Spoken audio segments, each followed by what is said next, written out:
Hello, my name is Amber Basel. I am currently a sophomore, and this is my book report on the book Hurt People by Sandra D. Wilson.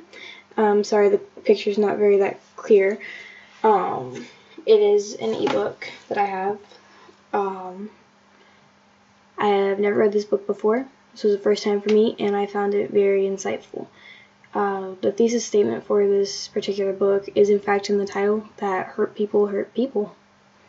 It doesn't matter if they were emotionally abused at one point or another, or even had an incident that caused them to be physically abused.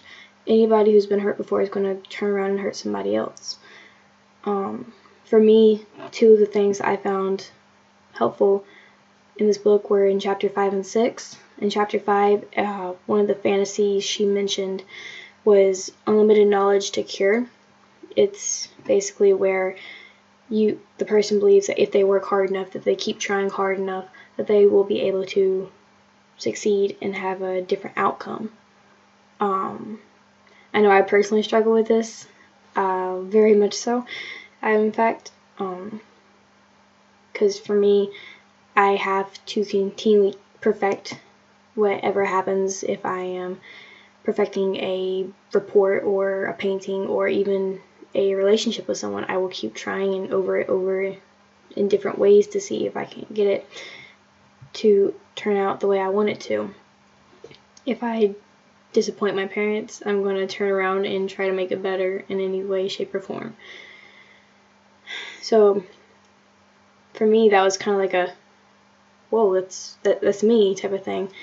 It really made me take a step back and realize that I need to work on this about myself, because I don't need to have things perfected. I don't need to have things figured out for me, if that makes sense. When I read that, it just completely made me mind blown,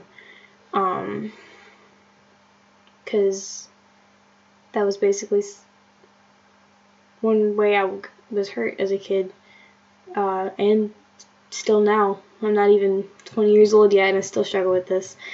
But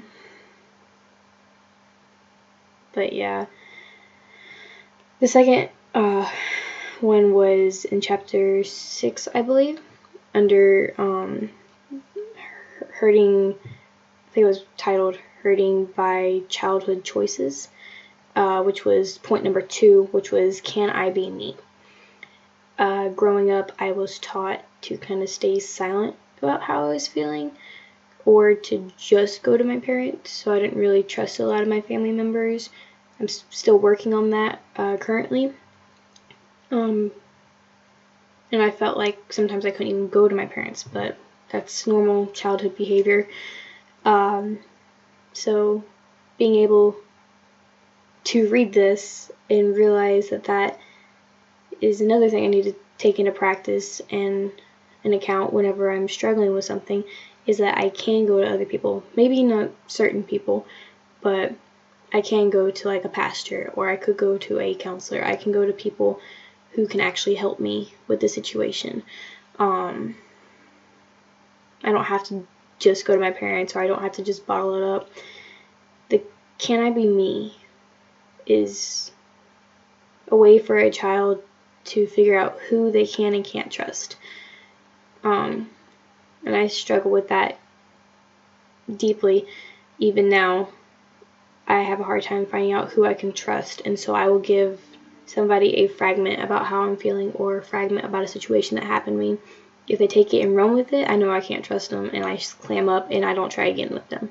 I don't try to progress further than that. I don't tell anybody else about what happened between me and that person. But these were the two main things that stuck out to me throughout the entirety of this book. So learning that hurt people, I know that I need to take into account that and be mindful of when I'm talking to others. She put a lot of thought and time into writing this book, and I appreciate her for doing so, because she's really helped me throughout the course of reading Hurt People. Thank you.